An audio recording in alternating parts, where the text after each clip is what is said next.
Hi, Angela Wolf here. So the last step at sewing our Linda tunic is to hem.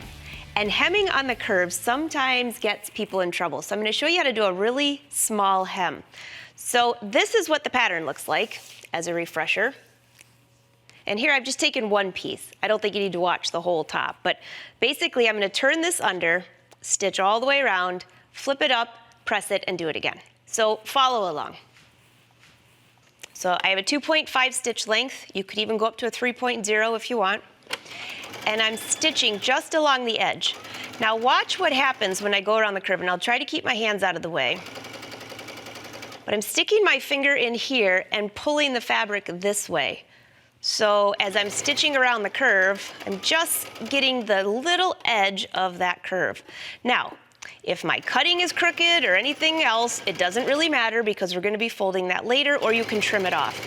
The most important is that the stitch looks nice and smooth on the sewing machine. So go a little bit further.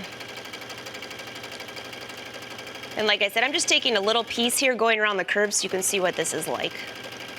Now we're going into the upper part of the curve, and again, I'm holding my finger there just to measure so I can keep that stitch about equal.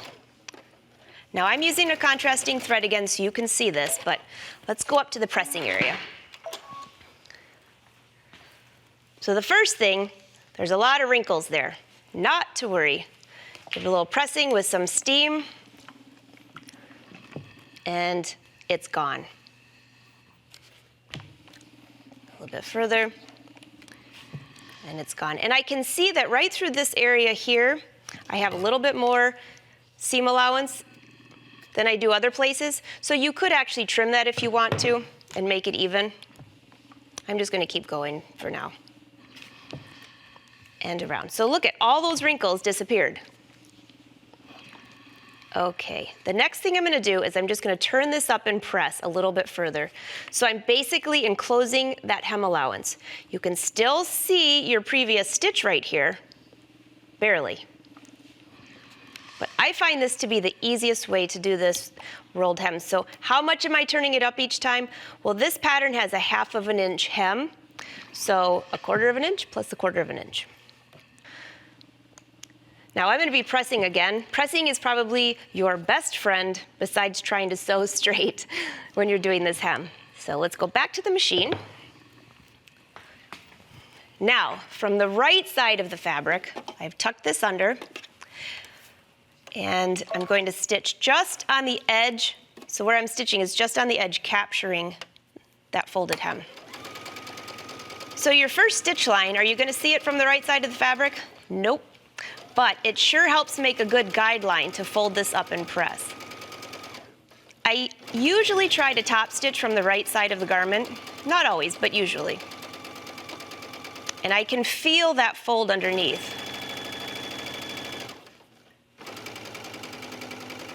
And then keep going around.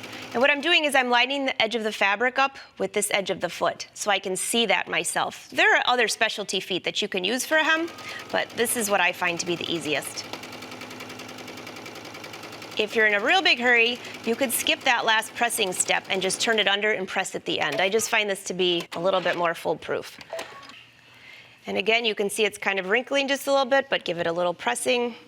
If you're using a silk or a fabric that can show your iron, be sure to use a press cloth or press from the wrong side of the hem. See how that goes around? So this will allow your shirt to be longer in the front, longer in the back, but shorter on the sides. Very stylish. Looks great with leggings. You could add a belt. Here you go. There's the curve. It looks great. And one more thing with this hem, by the way, I wanted to show you that other stitch under there, you can see that, but not from the right side.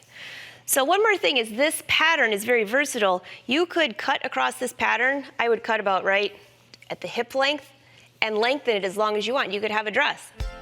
This would look great on the beach over a bikini too. So that's how you hem. Now, again, I have one more pattern hack for you. We're going to change the sleeves to lace.